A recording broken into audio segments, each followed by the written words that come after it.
This is Ason's Adventures and Travel. My video is all about the caravan rally here in Edmonton. The caravan was part of a weekend of small protests and caravans in more than 50 cities around the world, including in the United States, supported by local authorities in hope of influencing the Biden administration to change U.S. policy and to counter a campaign by Cuban exiles to keep the embargo in place. The American trade embargo against Cuba began in 1962. It persists to this day, almost 60 years later. The embargo can correctly be defined as a blockade since the U.S. is trying to prevent much-needed supplies from reaching the island. Furthermore, the U.S. is putting great pressure on its allies to stop trading with Cuba also. Among other things, the blockade has prevented Cuba from obtaining much-needed medical equipment, replacement parts, and supplies. Many Cubans have died as a consequence. Cuba was once a playground for American gangsters. It brought gambling, prostitutions, and drugs to the island, but all that came to an end in 1958 with the victory of the Cuban Revolution.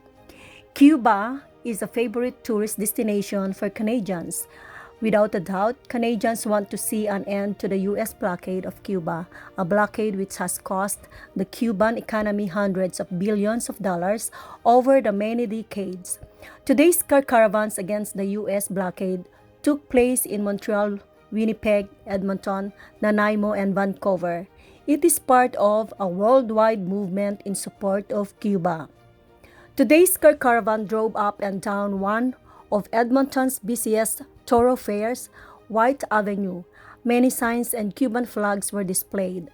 The motorcade lasted about 1 hour. During his presidential campaign last year, Biden promised to reverse Trump policies that he said had inflicted harm on the Cuban people and done nothing to advance democracy and human rights.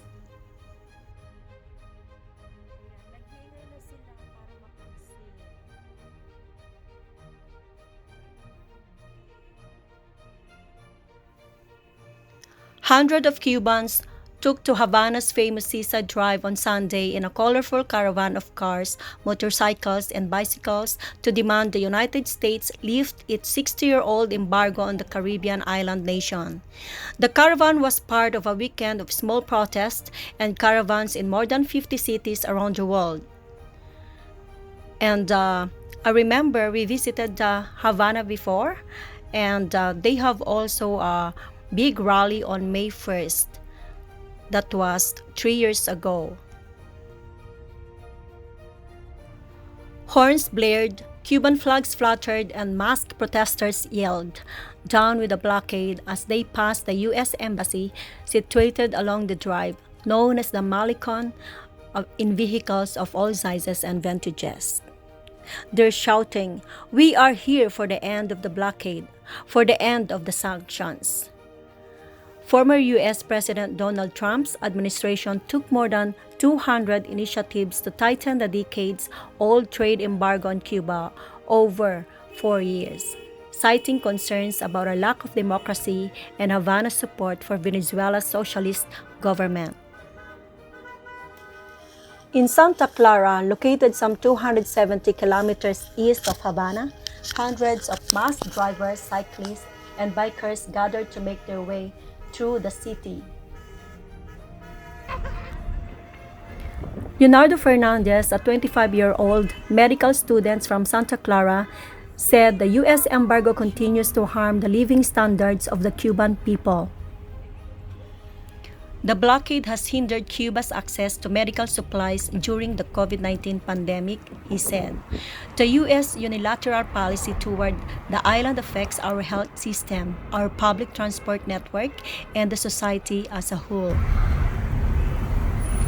In addition, 40 yachts took part in an international regatta that navigated Havana's coastline, while locals flooded social media with pictures taken from balconies and rooftops.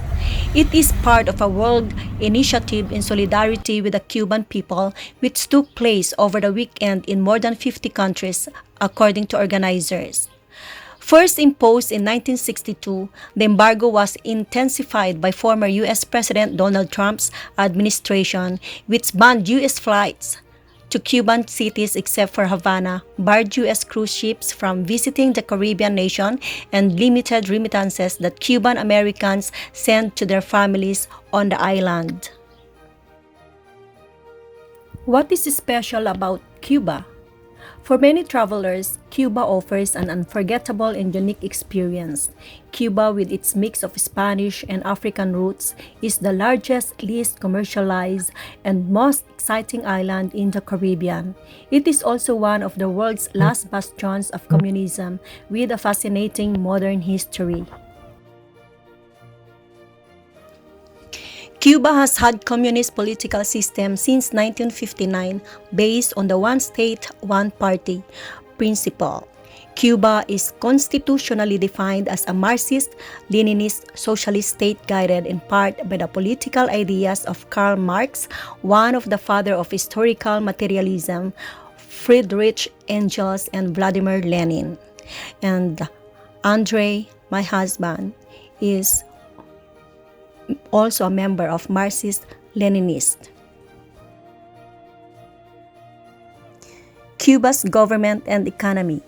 Right before the Socialist Revolution in 1959, Cuba's economy was best described as lively but unpredictable.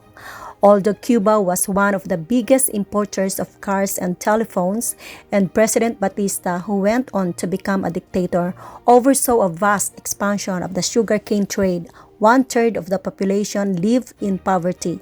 Even the middle class was unhappy with the political climate. Due to the privileges Batista afforded the labor unions and the wealthiest sugar plantation owners.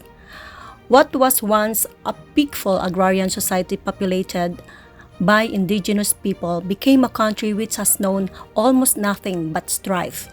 This is the history of Cuba.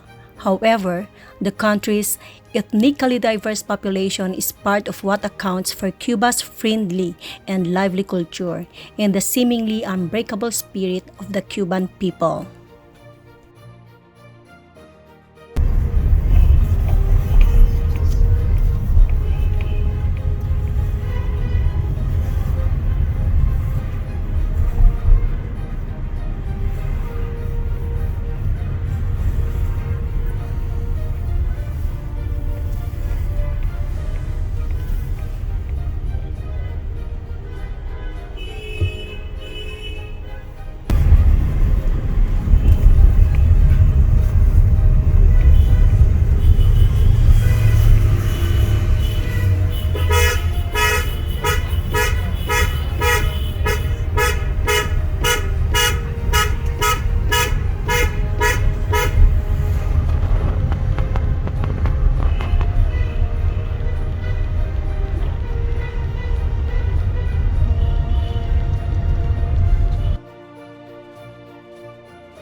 Trying to figure out if this Toyota in front of us is part of the caravan route. He's also making a noise and he didn't overtake or something, so maybe he's a part, you know.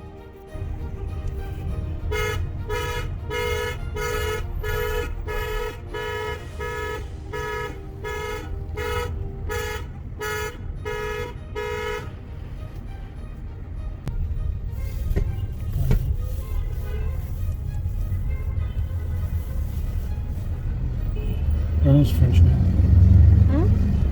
Guy knows a French name. The first Canadian astronaut is Mark Burnham. He's a senator.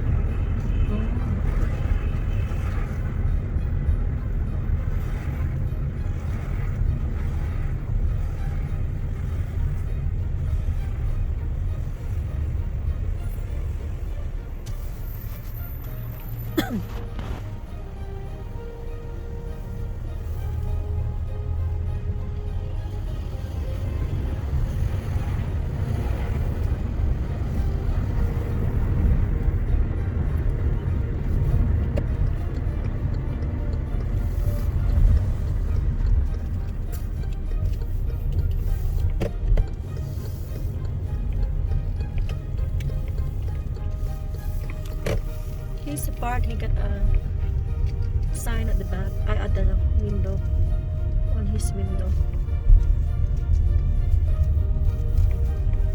This is all for today, guys, and thank you very much for watching my video, and I hope you get some information about Cuba. God bless us and mabuhay po tayong lahat. I love you all. Bye for now.